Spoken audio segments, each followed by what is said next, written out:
যে কীভাবে মসলিনটা তৈরি হবে অ্যাট লাস্ট সেই একদম হুবহু না হইলেও একটা ভালো রেজাল্ট তৈরি আসছে, যেটাতে আপনারা দেখতে পাচ্ছেন অলরেডি যে এগুলো আংটির ভিতর দিয়ে এই মসলিনগুলো চলে যাচ্ছে। এখানে কয়েক ক্যাটাগরি মসলিন ক্রিয়েট করা হয়েছে।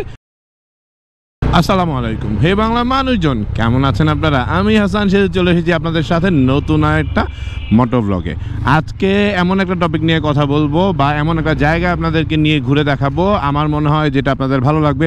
এবং যদি নতুন জেনারেশনের ছেলেপেলে হয়, মানে আন্ডার 20 বা 25 এই রেঞ্জের হয়, তারা হয়তো বা আমার কথাগুলো মেনে নিবে না, তারা হয়তো অন্যভাবে নেবে। বাট যদি 35 অ্যাবভ হয়, হ্যাঁ, বা 30 অ্যাবভ হয়, যারা আমার মতো এজের আছেন, তারা আমার সাথে কেউ কেউ রিলেট করবেন, কেউ অ্যাগ্রি করবেন। আর যদি 40+ এজের মানুষজন এই ভিডিও দেখে থাকেন, তারা আমার সাথে 100% অ্যাগ্রি করবেন। সেটা হচ্ছে আমাদের রুট, আমাদের কালচার, আমাদের শিকড়।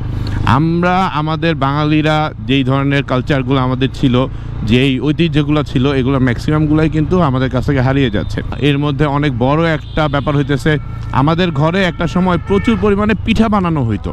হ্যাঁ, এটা খুব আগের কথা না, আমরাই ছোটোবেলায় দেখেছি আমাদের দাদি নানিরা কি পরিমাণ পিঠা বানাইতো, এরপর আমাদের মায়েরাও বানাইছে। বাট এখনকার জেনারেশনের এমন একটা অবস্থা হয়েছে, পিঠা মনে করেন দোকানে দিয়ে খেতে হয়। ইভেন যদি আপনি পিঠা দেখান কোনটা কোন পিঠা, ম্যাক্সিমাম ছেলে পেলে এই নতুন জেনারেশনে বলতেই পারবে না যে এই পিঠার নাম কি, ওই পিঠার নাম কি।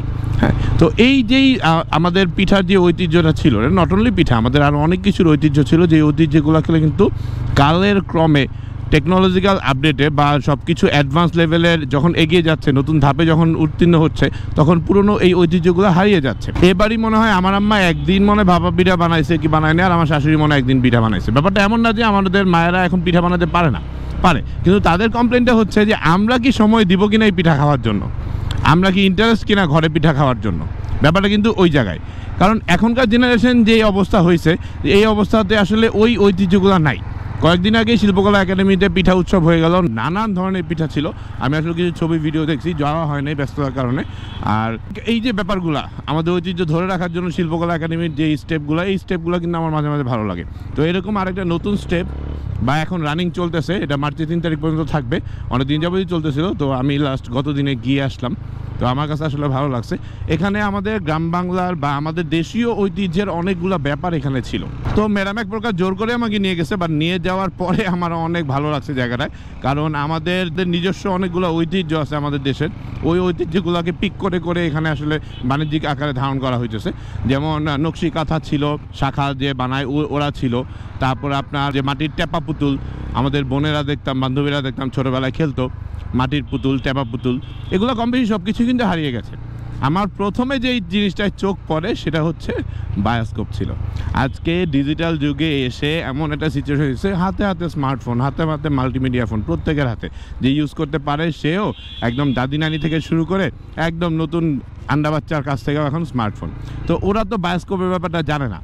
তো বায়োস্কোপটা দেখে আমার আসলে মনে পড়ছে, যদিও আমিও অতটা বায়োস্কোপ পাই নাই যেহেতু শহরে বড় হয়েছি, বাট এই বায়োস্কোপটা কিন্তু আমাদের ঐতিহ্যের একটা অনেক বড় একটা অংশ ছিল। সুন্দরবনের হরিণ আছে, কলিকাতা টাউন আছে, বড় লাঠের বাড়ি আছে, হাইকোর্টের কাছারি আছে, এইবার আমেরিকা শহর আছে,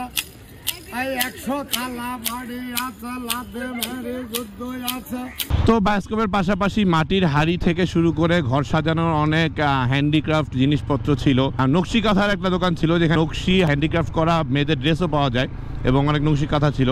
তারপরে আমাদের দেশীয় জামদানির ছিল। এরকম আমাদের দেশীয় কালচারে যত ঐতিহ্য আছে হ্যান্ডিক্রাফট, এগুলো সব মিক্স করেই আসলে এই ফেস্টটা হচ্ছে। খুব সুন্দর একটা আয়োজন ছিল, ভালো একটা ভিড় ছিল। এবং আমার মনে হয় এই ধরনের ফেস্টগুলোতে বা এই ধরনের আয়োজনগুলোতে আমাদের নেক্সট জেনারেশনের বাচ্চাদের নিয়ে যাওয়া উচিত, তাদের দেখানো উচিত যে এগুলো আমাদের কালচার, এগুলো আমাদের শেকড়। এখন এই জিনিসগুলো স্টেপ বাই স্টেপ কিন্তু হারিয়ে যাচ্ছে, খুবই খারাপ অবস্থা, এটা আমি জানি। একটা জিনিস দেখেন, এই যে এই দোকানটা দেখেন, এই দোকানটা হইতেছে আপনার যে আমাদের যে রিক্সা আর্টের যে কালচারটা ছিল ঢাকা শহরে, হ্যাঁ, এবং মুভি পোস্টারের যে ব্যাপারটা ছিল, উনি ওই আর্টিস্ট। ইভেন এখনও উনি ট্রাই করে, বাট টোটালি শখের বসে। বাট দেখলে বোঝা যায় যে আসলে এই প্রত্যেকটা কালচার হয়তো আর কয়েক বছর পরে, 10-20 বছর পরে হয়তো বা হারিয়ে যাবে, কারণ নতুন জেনারেশন এগুলো কিন্তু অ্যাবজর্ভ করতেছে না।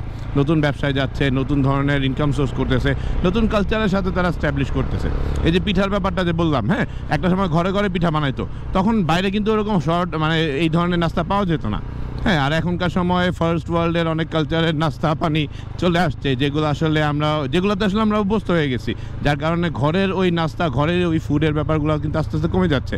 আর পাশাপাশি নতুন জেনারেশনের মেয়েরাও কর্মজীবী হওয়ার কারণে এরা কিন্তু আমাদের দাদি নানিদের মতো এত রকমারি জিনিসপত্র রান্না করতে পারে না, বা রান্না করার মতো সময় পায় না অ্যাকচুয়ালি, এই মেন ব্যাপারটা। তো আমরাও ফার্স্ট ওয়ার্ল্ডের দিকে আগাচ্ছি, আপডেট হচ্ছি, কিন্তু পিছনে ছেড়ে যাচ্ছে কিছু ইমোশন, কিছু ঐতিহ্য।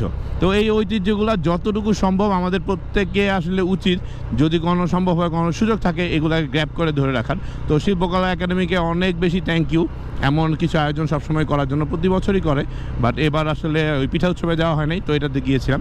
আর এটাতে অনেক ভালো লাগছে একটা জিনিস দেখে। আমরা আমাদের মুসলিম কাপড়ের কথা সবাই শুনছি, যে আংটির ভিতর দিয়ে চলে যায়, ম্যাচের ভিতর দিয়ে চলে যায়। কয়েক বছর আগেই আমি একটা আর্টিকেলে পাইছিলাম, আমাদের প্রাইম মিনিস্টার শেখ হাসিনা একটা উদ্যোগ নিয়েছে এবং উনি সরাসরি ফান্ডিং করেছে যে এই মুসলিমটাকে আবার নতুনভাবে রিক্রিয়েট করা যায় কিনা। তো এটা নিয়ে টোটাল ডিটেলসে আপনার ইউটিউবে ঘাটাঘাটি করলে অনেক ভিডিও পাবেন। তো আমিও দেখেছি, আপনারা সুযোগ থাকলে দেখে নিন। তো অবশেষে সেটা সাকসেস হয়েছে, যে ওই তুলাটা অনেক কষ্টে ক্রিয়েট করা হয়েছে, পুরো ওয়ার্ল্ড থেকে খুঁজে খুঁজে আই না যে কোন তুলাটা লাগতো, এবং ওই তুলা থেকে যে কীভাবে মুসলিমটা তৈরি হয়, এবং অ্যাট লাস্ট সেই একদম হুবহু না হইলেও একটা ভালো রেজাল্ট তৈরি আসছে, যেটাতে আপনারা দেখতে পাচ্ছেন অলরেডি যে এগুলো আংটির ভিতর দিয়ে এই মুসলিমগুলো চলে যাচ্ছে। এখানে কয়েক ক্যাটাগরি মুসলিম ক্রিয়েট করা হয়েছে নতুন, এগুলো কিন্তু রিসার্চ করে নতুন আপডেট করে করা হয়েছে, যদিও এগুলো বাণিজ্যিকভাবে না, জাস্ট আমাদের ওই পুরনো মুসলিমের যে ঐতিহ্য ওটাকে ধরে রাখার জন্য এটা সরাসরি গভর্নমেন্ট থেকে ফান্ডিং করা হয়েছিল, এবং একটা ভালো রেজাল্ট আসছে আমরা দেখতে পাচ্ছি। তো এই মুসলিমগুলো এখানে দেখতে পাবেন, এবং এই জিনিসগুলো কিন্তু আমাদের নেক্সট জেনারেশনের বাচ্চাদেরকে আপনারা দেখাতে পারবেন যে এগুলো আমরা এক সময় বানাইতাম, যেটা ওয়ার্ল্ড ক্লাস ছিল। ডেফিনেটলি এখনও ওয়ার্ল্ড ক্লাস, বাট এখন ওই পৃষ্ঠপোষকতাটা আমরা পাই নাই বলে কিন্তু এই ঐতিহ্যগুলো আমাদের হারিয়ে গেছে। তো যাই হোক, এরকম ইভেন্টগুলোতে অ্যাটেন্ড করবেন, আমার মনে হয় যে বাচ্চাদের নিয়ে অ্যাটেন্ড করবেন, বাচ্চারা দেখুক, শিখুক যে আমাদের কি ছিল, কি আছে, আমরা কি পারতাম, বা আমাদের কালচারাল জিনিসপত্রগুলো, এবং বিভিন্ন জেলায় জেলায় যে ঐতিহ্যগুলো আছে, আমাদের বার্মা থেকে শুরু করে আর অনেক ঐতিহ্য কালচারাল যেসব ড্রেস আছে এগুলো এখানে পাওয়া যায়। বেশিরভাগই মেয়েদের, ছেলেদেরও আছে। তো বাঙালি কালচারদের জন্য, আমাদের দেশীয় কালচারের এই জিনিসগুলো ধরে রাখার জন্য এই ধরনের আয়োজন খুব বেশি জরুরি। আমার মনে হয় আপনাদেরও ভালো লাগবে। যদি আপনারা মার্চের 3 তারিখের আগে ভিডিও দেখে থাকেন, বা মার্চের 3 তারিখে দেখে থাকেন, অবশ্যই যে অ্যাটেন্ড করবেন। আমি জানি না এটার পরে এক্সটেন্ড করবে কিনা, একটু ফেসবুকে ঘাটাঘাটি করলে আপনারা পেয়ে যাবেন যে এক্সটেন্ড করছে কিনা। তো আমার ভালো লাগছে। আমার স্বাভাবিকভাবে ম্যাডামের এই ধরনের ফেস বা মেলাতে যেলে ভালো লাগে না, বাট আমার এই ইভেন্টটাই যে ভালো লাগছে, কারণ আমার কাছে মনে হয়েছে যে বাঙালি ঐতিহ্য ধরে রাখার জন্য এই জিনিসগুলো প্র্যাকটিস করা উচিত। এরপর একটা নতুন ইঞ্জিন অয়েল লঞ্চ হয়েছে, রয়্যাল এন্টারপ্রাইজ বাংলাদেশে আনছে, মোটরেক্স, সুইজারল্যান্ডের একটা ইঞ্জিন অয়েল, খুবই ভালো ওনারা বলতেছে। তো কয়েকদিন পরে যদি সুযোগ থাকে অবশ্যই ট্রাই করে দেখবো। একটা পজিটিভ ফিডব্যাক অলরেডি আমাদের কাছে আছে, বাট এখানে মজার ব্যাপার কোনটা, যেটা হচ্ছে আমরা যদি একটু পেছনে দেখি যে বাংলাদেশে রয়্যাল এন্টারপ্রাইজ যে সকল ব্র্যান্ডগুলা পরিচিত করছে আমাদের কাছে, আমাদের সামনে নিয়ে এসেছে, সেই জায়গা থেকে যদি আমরা জাজ করি, আমার মনে হয় মোটরেক্স বাংলাদেশে ইঞ্জিন অয়েলের মার্কেটে নতুন একটা মাইলেজ পেতে যাচ্ছে। তো এই ছিল আজকে আমার ভিডিও। ভালো থাকবেন, সুস্থ থাকবেন। আর আজকের ভিডিও লাইক টার্গেট হচ্ছে মাত্র 30টা। যদি আপনি মনে করেন যে বাংলাদেশের কালচারটা এই ধরনের উদ্যোগ থেকে শুরু করে আরও কিছু উদ্যোগ নিয়ে জেলায় জেলায় এই ধরনের জিনিসগুলোকে পৃষ্ঠপোষকতা করে ধরে রাখা উচিত, তাহলে অবশ্যই একটা লাইক দিয়ে যাবেন, একটা কমেন্ট দিয়ে যাবেন। আমি হাসান সিদ্ধু আজকে আপনাদের কাছ থেকে বিদায় নিচ্ছি। আবার চলে আসবো যে কোনো সময়, যে কোনো জায়গায় ক্যামেরা অন করে ভিডিও আবার নতুনভাবে গুছানোর জন্য চেষ্টা করতেছি। একটু ব্যস্ত, স্বাভাবিক, অ্যাজ ইউজুয়াল সবসময়কার মতো। তারপরে চেষ্টা করতেছি আপনাদের সাথে রেগুলার কানেক্ট থাকার জন্য, নতুন নতুন ভিডিও দেওয়ার জন্য। ভালো থাকবেন, সুস্থ থাকবেন। আর হ্যাঁ, ট্রাফিক রুল মেনে চলবেন। আল্লাহ হাফেজ।